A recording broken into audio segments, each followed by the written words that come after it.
Welcome back to the Charleston Coliseum and Convention Center. It's the final game of Semifinal Friday from the West Virginia Girls High School State Basketball Tournament. We've got an excellent matchup in this Class 4A semifinal. The Parkersburg Big Reds against a team they defeated this year, the Morgantown Mohegans. Hey, this is a rubber match. They split the regular season series conference matchup here in the semifinals. These are two of the best teams statistically in the state. Historically speaking, 18 state titles between the two of them. Getting set for the tip-off between Parkersburg and Morgantown. The Big Reds, the number 2 seed at 17-6, and the Mohegans, the 3 seed at 16-6. And at the starting lineups announced in the building a moment ago, no changes from the lineups on Thursday in the quarters. Dusenberry, Clinton, Ansel, Messerly, and Tingler, Flanagan, Geis, Butcher, Cline, and Porter. Flanagan gets it out front. Geis passes it up. Cline for 3. Dialed in!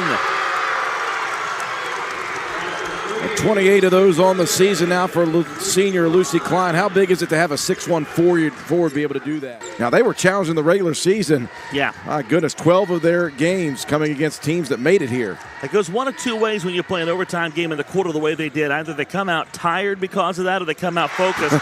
And it's the second tonight. It's a carryover from the energy that they had yesterday. Geis makes it 8-0. Extra hop. You know, we didn't give Cline the credit she deserved yesterday. The defensive play on the last sequence to box the three-point shooter away, the University three-point shooter Fox away and deny her that look in the closing sequence. Of course, the game-winning bucket, Flanagan with a dish to Amaya Lewis, a sophomore bench player. But University had a chance for a rebuttal, and Cline, playing defense, made that a difficult shot and affected the shot. Geis can't get it from long distance. We talk about the scoring. Let's give Lucie some credit for the defense. Flip to the corner. Here's a 3. Ansel left it short. That is the 5th three-pointer attempted in the first. Look at the ball movement. Geis, the finish. Left to right with a scoop layup off the rim. You know, Messerly wants a heat check, but the Mohegans down 7. Dusenberry flings it. I think she was looking for Messerly, but it's taken away by Cline. In Porter. Off the miss. Porter affected it there. Cline across the timeline. Flanagan slides it inside. Is this where they get Porter going? No. The finish for Geis. And the Big Reds will put them both out there in some settings. A 6-0 run for the Mohegans. Big Reds looking to snap a 2.5-minute plus drought. Cline has it ripped away. The Mohegans can hit a 3 and tie this. We're in the final minute of the first quarter. Messerly turns inside. Flanagan can't pick her pocket. It's batted loose. Cline up with it. And the Big Reds can take one shot here and stretch this lead at the end of the quarter. Geis wants it in the corner. They get it to the bay. Ansel lobs it to Clinton. Great find. Finish left something to be desired. Got ahead of herself. Cline skips it ahead. A runner from Geis, way tall. The rebound, Porter. It was going to be Cline, then Flanagan, now Geis. To the corner, here's LeMasters. Offline. Punched and recovered by Cline. Cline handles it on the wing. Battle inside between Tingler and Porter. They skip it across the floor. Butcher slings it to Geis. Parkersburg in no hurry. Leading by 3. To the free throw line, no-look dish. Butcher, LeMasters, it's tipped. Gathered by Cline, forces off the window and the iron, and doesn't go. The grab and the putback. Just doesn't matter. You can miss those all night if Kennedy Porter's around the rim. Tingler and Young, those two players who have been going up against Porter most of the night, have 8 each. And a steal, Dusenberry. This to tie. It's long. Hauled in by Flanagan. She lost it. Bumped out to Cline. Lucie Cline finds Butcher. Gets around the defender. The runner off the window and in. Butcher had. And Young, who just picked up that third foul, had to back away from the rebound attempt. Geis Offline. Tipped out, won by Cline. Good rebound for the Big Reds. Alderson, hey, what do we know? When all else fails, 15-foot foul line jumper for the substitution Alderson. They get it into Lewis under the basket. Grabbed by Porter. The put in at the buzzer. Kennedy. The Butcher and the Big Reds able to secure the basketball. So a chance for them to take that lead back out to 3 or 4 even. Under 5.5 to play. Porter hands it off. Butcher. It's lost. Flips it out. Cline against Messerly.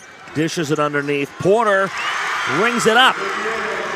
3-point lead for the Big Reds. A great drive by Cline there and a good wrap pass bounced right. Messerly had an open look, denied by Geis. The runner doesn't go. Ripped down by Cline. The Big Reds can grow their lead. Geis rejected by Kennedy Porter. Boy, big plays from Porter down the stretch of this game defensively in the paint. Butcher bottled up.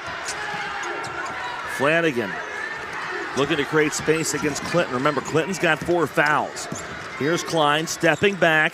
Really good look for Lucie Cline and a clutch bucket. Boy, she hit a 3 at the beginning of this game to give that 6-0 lead. That is her first bucket since.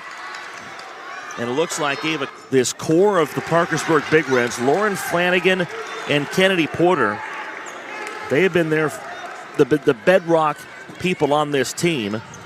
And then Lucie Cline transferred over from Parkersburg South after last season to give them that big 3 triumvirate in the lineup. He had the junior Francis Geis, and Butcher's really brought it all together. For certain, Morgantown needs to go pretty quickly here with 19.4. If you're Parkersburg, who are you telling your players to defend on Morgantown? Where's your attention? Well, I think Dusenberry's the one that's been very active driving the basketball at least, so be aware of that, but be aware of Messerly because she's got the ability to drive and float those shots in.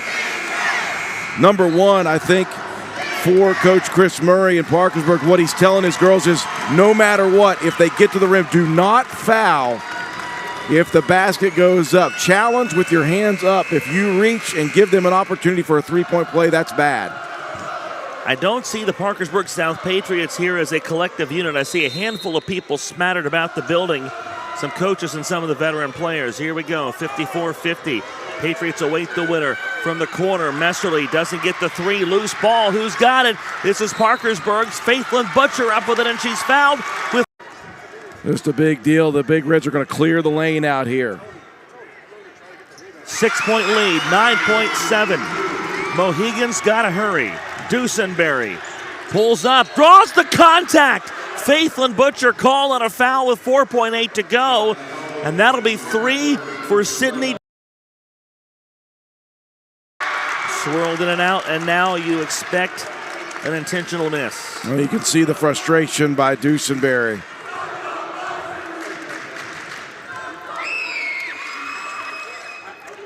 Makes the third 5-point ball game. Baseball pass from Cline, hauled in by Butcher.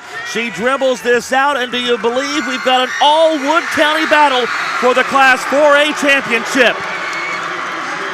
56-51, Parkersburg takes down Morgantown, and it's Parkersburg South and Parkersburg in an MSAC Mid-Ohio Valley battle at the Charleston Coliseum with the Class 4A crown on the line tomorrow evening. Just an amazing job by Parkersburg to keep Morgantown at bay. 44-44 at one point in this game, and Morgantown just couldn't get over that hump tonight.